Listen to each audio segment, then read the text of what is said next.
आप एक बेजरर मासूम शहरी को इस तरह गिरफ्तार करवा कर थाने में बुलवाते हैं, फिर उसका टॉर्चर करते हैं। ये तो गैर कानूनी हरकत। हमें कानून सिखाता है। कमिश्नर साहब, मारने से पहले जरा ये तो बताइए कि मेरा कसूर क्या है? तुमने जज साहब को धमकी दी कि नहीं? मैंने जज साहब को धमकी दी? ये बात आपसे किसने कही? हा? खुद जज साहब ने। अच्छा, जज साहब ने। अगर जज साहब को हमें देखकर डर लगता है तो इसका यह मतलब तो नहीं हुआ कि हम उन्हें डरा रहे हैं। ये तो उनका ज़मीर बोल रहा है। मैंने आज तक उनको हाथ नहीं लगाया, लेकिन इसी महीने की 14 तारीख को मॉडल गर्ल्स कॉलेज के सामने आपके जज साहब ने मुझे बुरा भला कहा और मुझ पर हाथ भी उठाया।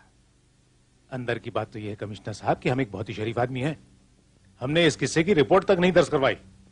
अगर रिपोर्ट करवा दी होती ना तो आपके जज साहब इस गैर कानूनी हरकत के लिए कोर्ट कचहरी के चक्कर काट रहे होते।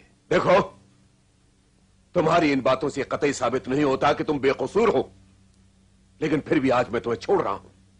मगर याद रखना, अगर जज साहब या उनकी फैमिली को कोई नुकसान पहुंचा तो मैं तुम्हारा बहुत बुरा हाल करूंगा, समझे? समझ गया कमिश्नर साहब।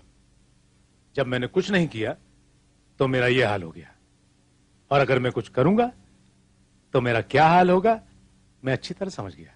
अब तुम जा सकते हो। Thank you.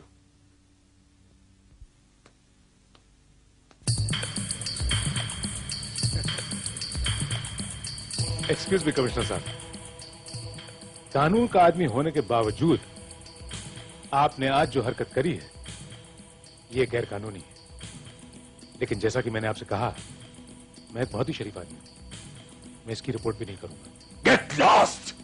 Thank you.